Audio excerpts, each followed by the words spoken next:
अस्सलाम वालेकुम नाज़रीन, प्रोग्राम टुडेज गेस्ट में मैं हूँ आपका मेज़बान आमिर तकवी। नाज़रीन, कोरोना 2019 के आखिर में नमूदार होने वाला वायरस है जिसने एक आलमी वबा का रूप धार लिया है।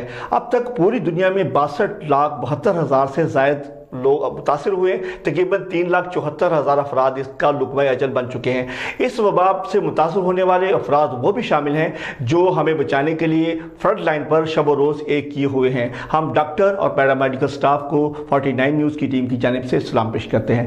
नाज़रीन, आज के जो हमारे मेहमान शख्सियत लाइव वीडियो लिंक पर हमारे साथ मौजूद हैं, डॉक्टर आबद नज़ीर साहब जो इलाहाबाद में सोशल सिक्योरिटी में अपने फ़राइज़ सर अंजाम दे रहे हैं।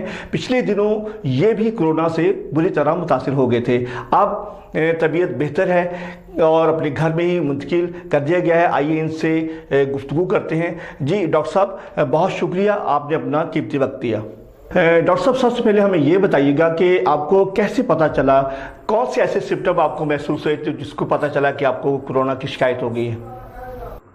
ये एक्चुअली मुझे 2 मई को वाले दिन मेरी थोड़ी सी तबीयत ख़राब हुई है, जिसमें मुझे जॉइंट पेन हुआ और माइल्ड हल्का सा फ्लू हुआ था। जी, मैंने रूटीन की मेडिसिन लिया तो अगले दिन भी वही कैफियत रही। तीसरे दिन जाके थोड़ी सी जो सिम्टम्स थी वो सीवियर हो गई। जी, तो मैंने इसके साथ फिर एंटीबायोटिक्स और कफ और एंटी एलर्जिक मेडिसिन स्टार्ट कर दी।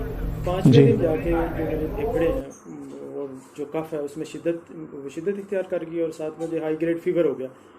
जी, पिछले 4 दिन तो मैं ये नहीं समझ रहा था कि मुझे कोरोना है, लेकिन जब 5 या 6th डे था तो तब जब इसकी जो सिम्टम्स है उसमें जब वो बढ़ी तो मेरे माइंड में डाउट आया कि मैं कोरोना में मुब्तला हो गया हूँ।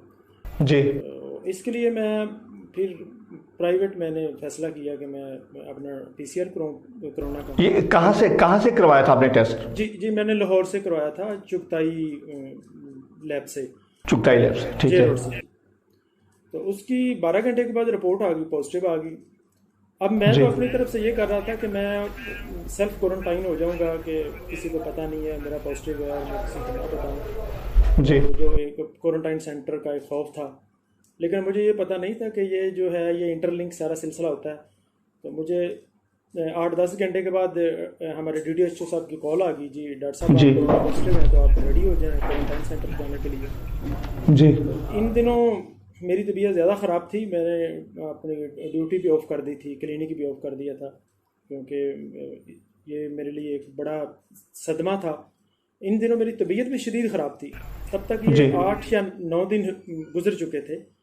जी, 9 दिन गुजरने के बावजूद भी मेरी चेस्ट इतनी भारी थी, कफ के साथ शदीद पेन होती थी और दिन में हर आधे घंटे के बाद एक ख़ास किस्म का एक दौरा पड़ता था जिसमें सांस लेने में दुश्वारी होती थी और ड्राई कफ होती थी। उसके बाद मुझे क्वारंटाइन कर दिया गया। क्वारंटाइन सेंटर में जब मैं गया उससे पहले तो मैं खौफज़दा था, लेकिन वहाँ पे जाके मैंने देखा कि सिचुएशन काफ़ी ठीक है। अच्छा, मैं डॉक्टर साहब यहाँ पे आपकी गुफ्तगू आप जारी रखिएगा। आपने चुनिया करतीना सेंटर में आपने गए थे, तो अपनी बात को जारी रखते हुए पहले ये बताइएगा बीच में कि वहाँ पे क्या हालात हैं। कुछ लोग थोड़े से डरते हैं वहाँ जाने के, वहाँ के इंतजाम के हवाले से, ये थोड़ा सा ये भी साथ बताइएगा। मैं लोगों से ये इल्तमास करूँगा कि जिस तरह के अबाम फैलाए गए हैं क्वारंटाइन सेंटर के बारे में, इस तरह का मेरा क्वारंटाइन सेंटर इस तरह का बिल्कुल भी नहीं था। चुनिया वाला, चुनिया वाला बड़ा नीट एंड क्लीन था और हर बड़े बड़े रूम थे और क्रॉस एयर थी उनकी, टेम्परेचर वहाँ का अच्छा था और रमज़ान था, लास्ट 2-3-4 रोज़े थे जो रहते थे। तो लेकिन हम लोग तो रोज़े नहीं रख रहे थे। हमें 3 टाइम खाना दिया जाता था, सुबह दोपहर शाम, और बड़ी बोतल सुबह दोपहर शाम दी जाती थी। ठीक है। और वहाँ पे डॉक्टर मौजूद था जी, जो दिन में 2-3 दफ़ा विजिट करता था। तो मैं समझता था कि यहाँ पे रहना मेरे लिए कोई मुश्किल नहीं है। तो मैं लोगों को यानी कि वहाँ के इंतजाम जो आइडियल थे। मैंने ये बीच में से इसलिए आपसे पूछा है कि तो कुछ लोग जो है ना वो चुनिया करतीना सेंटर के हवाले से कोई अबहम का शिकार हैं कि वहाँ पता नहीं क्या है, लोग बड़े घबरा रहे थे। तो ये आपने इस बात की तयद कर दी है कि वहाँ पे ईच एंड एवरीथिंग बेहतरीन वहाँ पे इंतजाम है हर लिहाज से। जी जी बिल्कुल बेहतरीन। वहाँ पे आपको मोबाइल ले जाने की इजाज़त है, वहाँ पे आप अपना लैपटॉप लेके जा सकते हैं, वहाँ पे आप अपनी बुक्स लेके जा सकते हैं। ठीक हो गया। तो ये तो होगी चुनिया करतीना सेंटर की बात, फिर आप जी अपनी जी बात को जारी करें वो वाली। हाँ जी। आप 3 दिन आपने वहाँ पे गुजारे करतीना सेंटर में, उसके बाद फिर क्या हुआ? उसके बाद जब मैंने एप्लीकेशन दी एसी साहब को और डीडीओ साहब को कि मुझे होम क्वारंटाइन कर दिया जाए, अगले जी। दिन उनकी तरफ से मेरी एप्लीकेशन एक्सेप्ट हो गई और उन्होंने मुझे पैगाम भेजा कि आपको एम्बुलेंस लेने आ रही है, तो जी। आपको घर में शिफ्ट किया जा रहा है। ठीक है। तो घर में आके फिर जो है वो मैंने फर्दर जो है 11 डेज गुजारे हैं। और जी। वो खैर पता बोरियत तो चला था होती थी। डॉक्टर साहब कि आपने जब अपने घर में ही आपको क्वारंटाइन कर दिया गया है, तो उसके बाद आपकी तबीयत सुना था कोई बहुत ज़्यादा ख़राब हो गई थी, फिर आपको जी शायद। जी मेरी तबीयत बिल्कुल बहुत ज़्यादा ख़राब हो गई थी और मुझे सांस लेने में दुश्वारी होती थी। फिर मुझे वाया एम्बुलेंस एक डॉक्टर को THQ में चेक करवाया गया, वहाँ पे मेरी मेडिकेशन की गई और न्यूबलाइज किया गया। 8 घंटे के बाद 10 घंटे के बाद मुझे दोबारा फिर घर में शिफ्ट कर दिया गया था। ठीक है। लेकिन मैं हर तो पल मैंने खौफ में गुजारा है। हर पल मेरे लिए ऐसे था जैसे वो मौत बन के मेरे ऊपर बस गिरने वाला है, गिरने वाला है। मेरे जॉइंट्स जोड़ जो थे इतने दर्द करते थे कि मैं चल नहीं सकता था, थोड़ा सा चलता था सांस फूल जाता था। जब खांसी शुरू होती थी वो रुकने का नाम नहीं लेती थी और मेरे जो फेफड़ों में इस तरह महसूस होता था कोई चीज़ अटकी हुई है और इतने ज़ोर से खांसी आती थी कि वो बाहर आ जाएगी। और खांसी की शिद्दत ये होती थी कि जैसे मेरे जो लंग्स हैं, फेफड़े यही बाहर आ जाएंगे। जी डॉक्टर साहब, जैसे जब आप अपनी प्रैक्टिस करते थे तो क्या आपको पास वो हिफाजती किट्स नहीं थी कि आपको कोरोना हो गया? नहीं जी नहीं, मेरे पास फास्टी किट्स भी थी और N95, हमेशा मैंने N95 मास्क पहन के ही पेशेंट को चेक किया। और हर पेशेंट को चेक करने के बाद मैं अपने ग्लव्स चेंज करता था और पेशेंट का और मेरे दरमियान जो डिस्टेंस है वो 7 फीट था, आइडियल डिस्टेंस था। ठीक हो गया, यानी किट्स आपके पास मौजूद थी। लेकिन डॉक्टर साहब, इस तमाम, आप डॉक्टर हैं, आपको तमाम हिफाजती चीज़ों का भी पता था, आप तमाम किट्स भी थी, इसके बावजूद आपको कोरोना होना, तो एक तो हमारे लिए एक बड़ा एक लम्हा फिक्री है कि जो लोग जिनको पता भी नहीं है और वो आज़ादाना बगैर समाजी फासले के घूमते फिरते हैं, वो तो बहुत ज़्यादा ख़तरे में हैं, उनको तो बहुत ज़्यादा सोचने की ज़रूरत है। आप क्या कहेंगे इसके बारे में? जी मैं बिल्कुल यही कहूँगा कि मैं एक डॉक्टर होके मैंने इतनी मुसीबतें झेली हैं और मैं समझता हूँ कि मैं मौत के मुंह से निकला हूँ। आप यकीन जानेंगे कि इन 20-25 दिन में मेरा 7 to 8 kg वेट मेरा कम हुआ है। जी। और अभी तक मैं अच्छी तरह चल नहीं सकता, थोड़ी सी सीढ़ियाँ चढ़ता हूँ तो मेरा सांस फूल जाता है। तो ये एक आम बंदे के लिए तो ये बड़े मसाइल होंगे। जी। मैं चाहूँगा कि लोग इस जो SOPs हैं उसको मद्देनज़र रखें और खुदारा इस बात को सीरियस लें। ये बड़ा सीरियस मैटर है।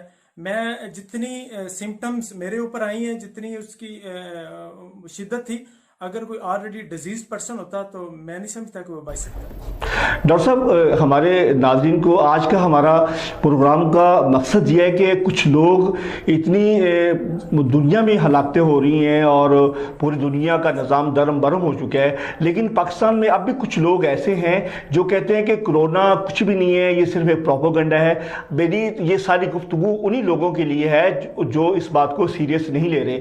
मैं आपसे ये पूछना चाहता हूँ कि जो लोग इतने ख़तरनाक हालात के बावजूद इसको सीरियस नहीं, उनको आप कुछ कहना चाहेंगे, उनको कोई नसीहत करना चाहेंगे, उनको पैगाम देना चाहेंगे आप? जी मैं बिल्कुल उनको ये पैगाम देना चाहूँगा कि खुदारा ये जो कोरोना है ये बिल्कुल है, जो लोगों में ये बात फैलाई जा रही है ये कोरोना शरोना कुछ नहीं है।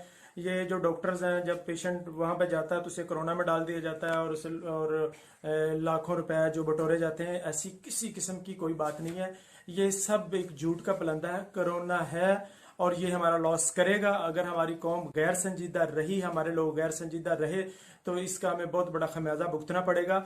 मैं ये उन लोगों को ये एडवाइस करूंगा कि प्लीज़ खुदारा, अगर उनको नज़ला, ज़ुकाम, जोड़ों में दर्द या डिजीनेस जिसे गनूदगी कहते हैं, वो 1 दिन या आधा दिन के लिए फील करें तो फौरी अपने डॉक्टर से रजू करें और क्वारंटाइन सेंटर से मत घबराएं। क्वारंटाइन सेंटर कुछ भी नहीं है।